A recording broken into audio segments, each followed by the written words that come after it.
Horror games are scary enough, but playing alone at night takes it to a whole new level. With the lights off, everything feels like nightmare mode. Here are 18 horror games you shouldn't play alone at night. Resident Evil Requiem is one of the newest entries in the Resident Evil series, and easily one of the best horror games worth playing right now. The story takes place many years after the Raccoon City disaster and follows FBI analyst Grace Ashcroft as she investigates a series of strange deaths connected to a place tied to her past. Gameplay switches between Grace and Leon, and that's where the experience becomes interesting. Grace's sections lean heavily into classic survival horror, slower movement, more tension, and careful resource management. Leon's parts feel more confident and combat-focused, giving the game a different pace whenever the perspective changes. What makes Resident Evil Requiem worth playing is how it combines familiar survival horror mechanics with deeper character focus. The return of Leon connects the game to the series' legacy, while Grace introduces a new perspective that adds emotional tension and unpredictability. I know now that you're the one that I've been searching for. The special one. The chosen one. Miss Ashcroft. Investigating all these strange deaths, huh? We need to keep our voices down. Have you seen the same shit I've seen? Please know that you are my hope. Everyone's gone. Stay away from that! Fire. Come play. Come play with me. My God, what do we do? What the hell is that? Get the hell out of there!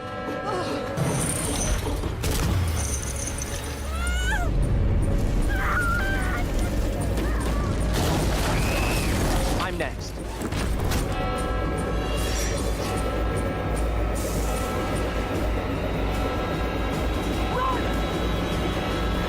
Little Hope is one of those horror games that feels more like playing through a scary movie than a traditional survival game. The story follows a group of college students and their professor who get stranded in the abandoned town of Little Hope after a bus crash.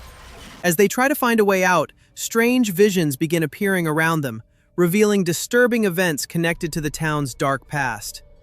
Gameplay focuses on decision-making. Dialogue choices, exploration, and quick-time events determine how the story plays out and which characters survive. Every decision can change relationships or lead to completely different endings. What makes the game interesting is how the narrative constantly jumps between the present and the 1600s during the Salem witch trials. The characters begin seeing people who look exactly like them living in that time period, suggesting that whatever happened centuries ago might still be affecting them now.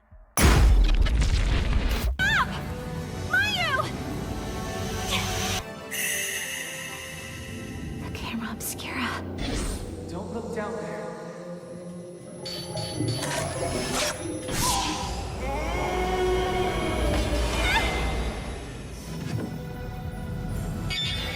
Everyone died.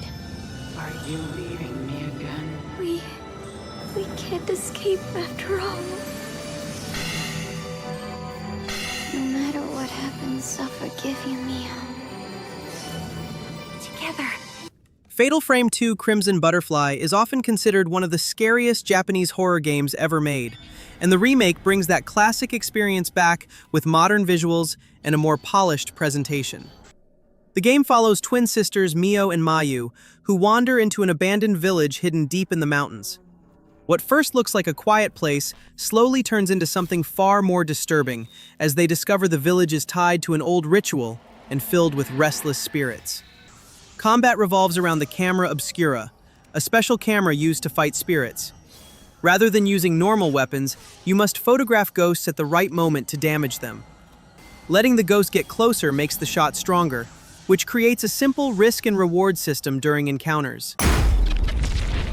The Bridge Curse 2, The Extrication, is a horror game inspired by Taiwanese urban legends and real ghost stories often shared on university campuses. The story takes place inside Wenhua University, where a group of students filming a horror project accidentally trigger a series of supernatural events tied to a long-forgotten curse connected to the campus. As the night unfolds, several characters become trapped inside the school, while strange rituals, hidden passages, and ghostly figures begin appearing around them.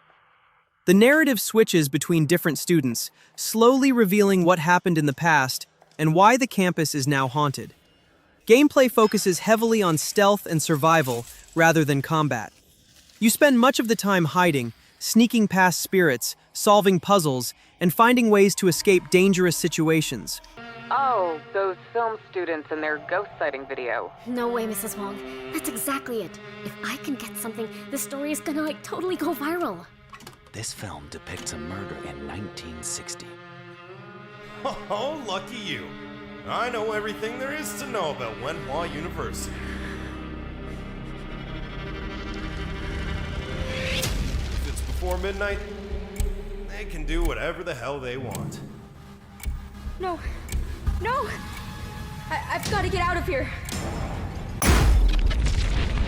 The Evil Within 2 is easily one of those horror games that still deserves attention even years after its release. The game follows Detective Sebastian Castellanos, a man who lost everything, only to discover that his daughter Lily might still be alive inside a simulated world known as STEM. Gameplay focuses heavily on survival mechanics. Ammo is limited, crafting materials are valuable, and enemies can quickly overwhelm you if you're careless. Stealth takedowns, traps, and weapon upgrades become essential tools because rushing into combat usually wastes precious resources. Another thing that makes the game memorable is how it blends open exploration with classic survival horror tension. Some areas give you freedom to approach situations differently, whether that means sneaking through enemy territory, setting traps, or planning fights carefully. I couldn't save Lily from the fire. You didn't believe your wife. You refused to see. You can save her. That psycho is still on the loose in here. And he's got Lily. This chase has been entertaining. But even the greatest entertainments must come to an end. Enough art school bullshit. Where is she?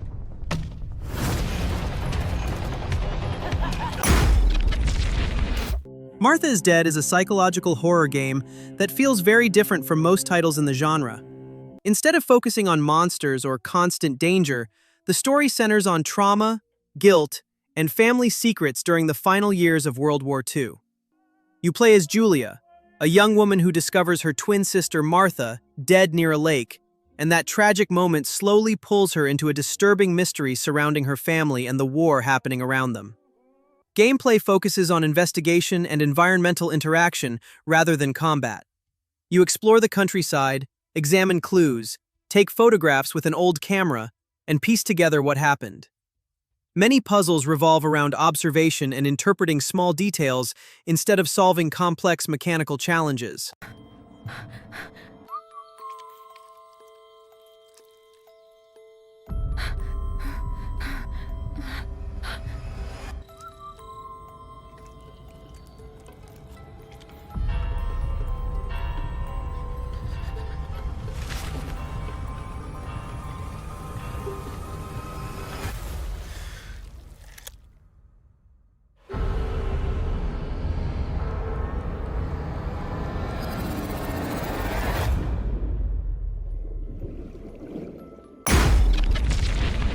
Dead Space is one of those horror games that proves a remake can feel just as intense as a brand new release.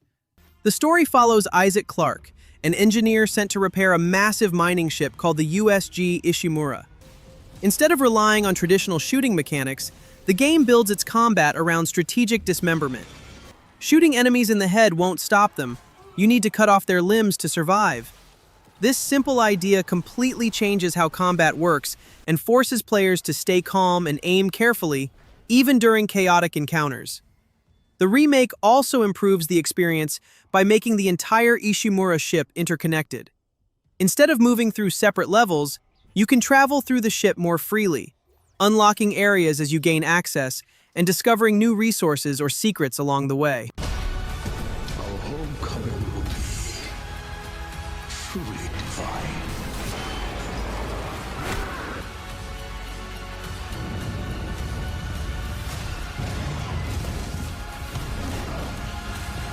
There's still a way out for us.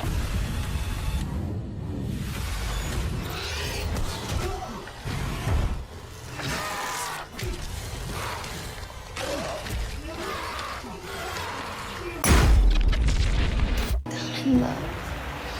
So be careful, little moth. You say... Hey, the outsider!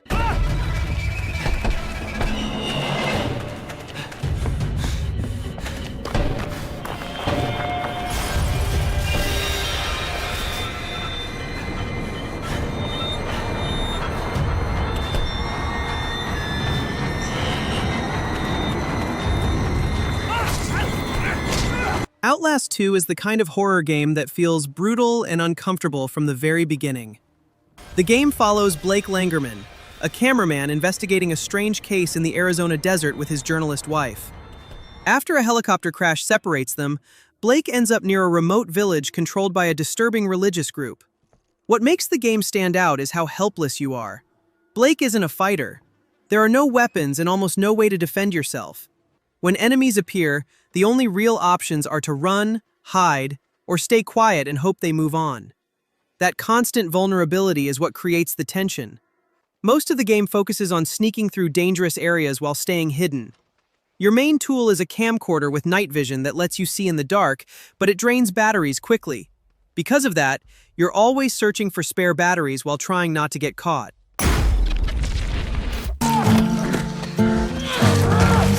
That the day would never come. See the light in the shade of the morning sun. My morning sun is the drug that brings me near to the childhood I lost, replaced by fear.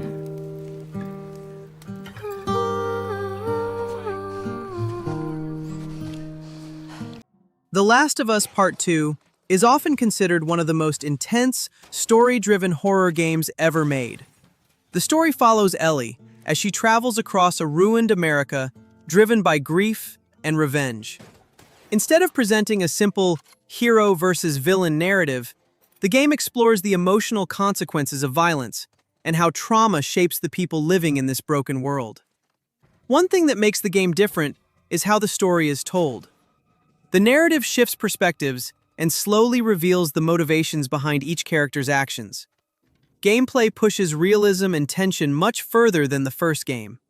Ammo is limited, melee weapons break after repeated use, and crafting becomes essential for items like health kits, Molotovs, and silencers. Stealth plays a huge role, with mechanics like crawling through tall grass or hiding under objects to avoid detection. Madison is a horror game that's genuinely terrifying from start to finish. The story follows Luca, who wakes up trapped inside a house and slowly realizes he's being forced to continue a disturbing ritual connected to a demonic presence. Instead of weapons, the game gives you an instant camera that becomes your main tool. Taking photos can reveal hidden clues, trigger strange events, and sometimes show things that weren't visible a moment ago. Gameplay focuses on puzzles and observation, while the house constantly changes around you. Doors appear where they shouldn't, rooms shift, and random events keep you on edge the entire time. Madison works so well because it never lets you feel safe. Even simple moments like walking through a hallway can suddenly turn into something deeply unsettling.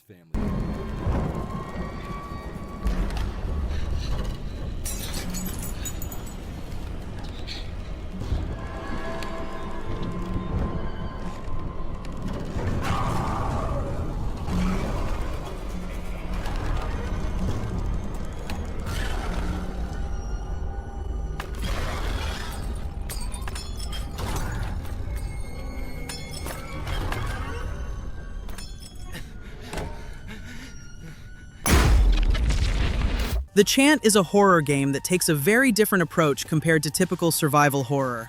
Instead of zombies or haunted houses, the story begins at a spiritual retreat on a remote island, where a group of people gather to heal from their past. But during a ritual, something goes terribly wrong and opens a dark, supernatural force known as the Gloom. Gameplay focuses on balancing mind, body, and spirit. Panic can make your character vulnerable, so staying calm is just as important as surviving attacks. Instead of guns, you craft tools and spiritual items to push back enemies or escape dangerous situations. The Chant stands out because it blends psychological horror with cult themes and cosmic elements, creating an experience where fear isn't just around you, it's coming from within. Now this is wild.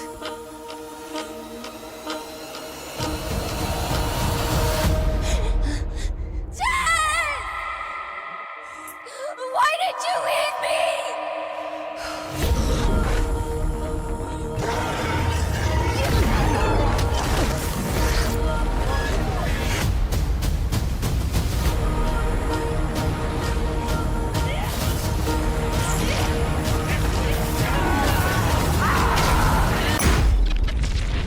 People really do live out there.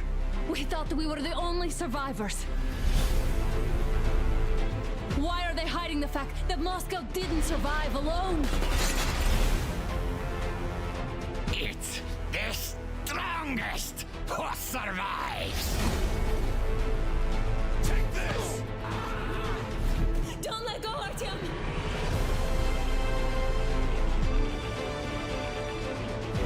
What is better, I wonder? Life. Metro Exodus feels different from most post-apocalyptic shooters because it's not just about fighting enemies, it's about the journey. The story follows Artyom and a group of survivors who leave the Moscow metro and travel across a ruined Russia on a train called the Aurora, hoping to find a place where people can actually live again. What makes the game interesting is how survival always comes first. Your gas mask filters run out, weapons get dirty and need cleaning, and crafting ammo or medkits becomes part of everyday survival. Combat gives you options. You can sneak past enemies, quietly clear areas, or fight your way through when things go wrong. Since resources are limited, rushing into every fight usually makes things harder. Metro Exodus stands out because it mixes survival mechanics with a strong journey across different regions. It's not just about surviving the apocalypse, it's about trying to find hope somewhere beyond it.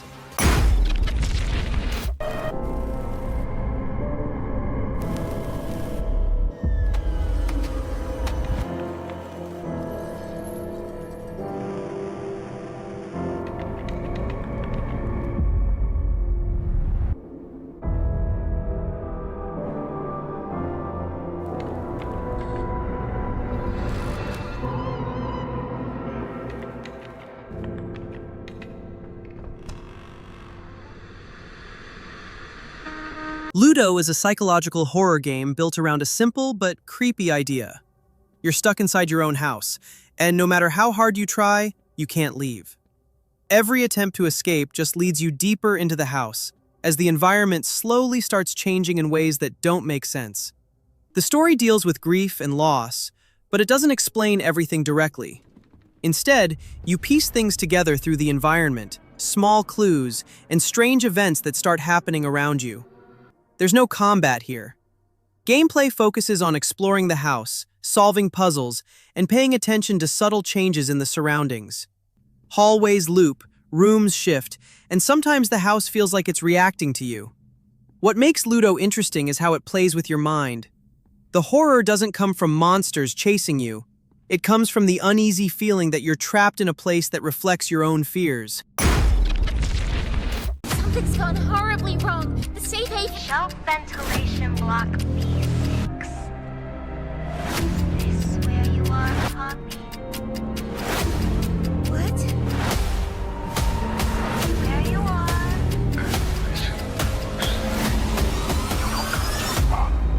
Poppy Playtime takes place inside an abandoned toy factory that once produced some of the most popular toys in the world. Years after the company suddenly shut down, you return to the building hoping to uncover what really happened to the workers who mysteriously disappeared. The deeper you go, the stranger the factory becomes. Old tapes, broken production lines, and giant toy mascots hint that something terrible happened behind the scenes. Gameplay centers around the Grab Pack, a gadget with extendable hands used to grab objects, open doors, and connect power circuits. Many areas turn into environmental puzzles where you need to experiment with machines and wiring to unlock the next path. As you move through the factory, tension builds not through constant action, but through the feeling that the place isn't as empty as it looks. The quiet hallways and oversized toys make every new room feel a little more suspicious than the last.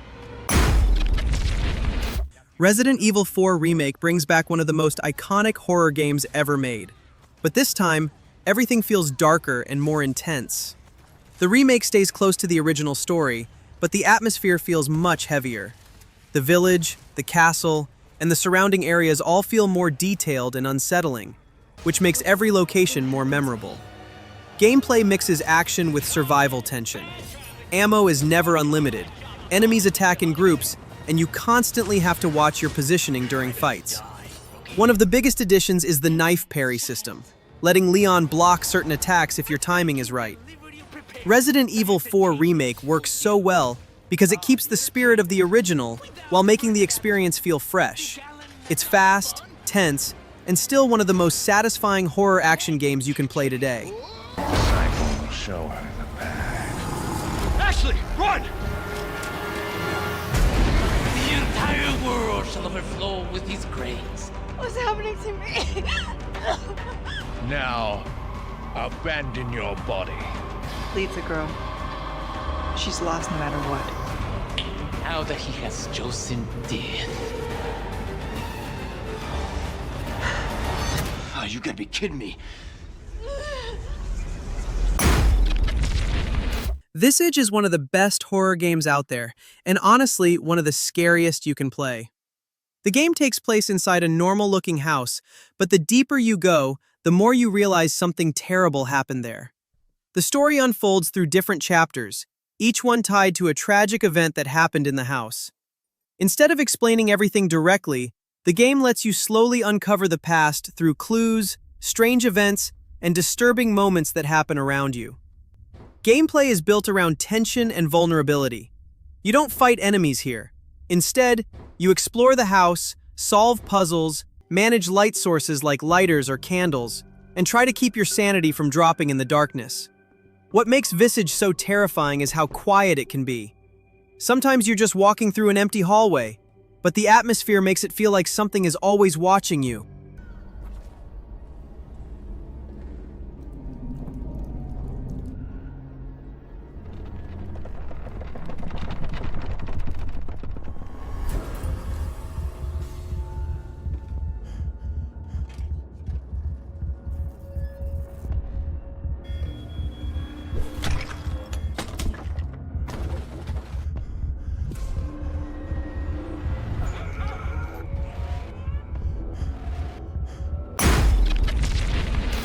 Silent Hill 2 Remake brings back one of the most famous psychological horror stories in gaming. The story follows James Sunderland, who travels to the fog-covered town of Silent Hill after receiving a letter from his wife, even though she died years ago. As James searches the town, things start getting more disturbing. The people he meets, the monsters he encounters, and even the town itself seem connected to something from his past. Gameplay focuses on slow exploration, puzzles, and tense combat. Ammo and healing items are limited, so you can't just rush into every fight. Sometimes avoiding enemies is the smarter choice. With modern visuals, improved sound design, and a new over-the-shoulder camera, the remake makes Silent Hill feel more immersive while keeping the emotional story that made the original so memorable. Don't leave me alone again. You're supposed to take care of me. I know what you are. I know why I needed you. But it's all over now. I don't need you anymore.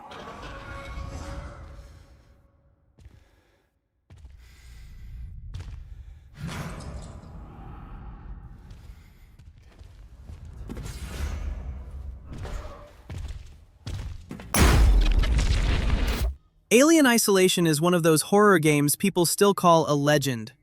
The story follows Amanda Ripley, who travels to a space station called Sevastopol, hoping to find clues about what happened to her mother. But the station isn't empty. A single alien creature is loose, and it's constantly hunting everyone on board. The problem is you can't really fight it. Most of the time, your only option is to hide, sneak through vents, and watch the motion tracker while hoping the alien doesn't hear you. The gameplay is built around tension and stealth. The alien's AI reacts to what you do, so if you keep hiding in the same places or using the same tricks, it starts adapting. What really makes the game work is the atmosphere. The retro sci-fi design, the sounds of the station, and the feeling that the alien could show up at any second make every moment stressful in the best way.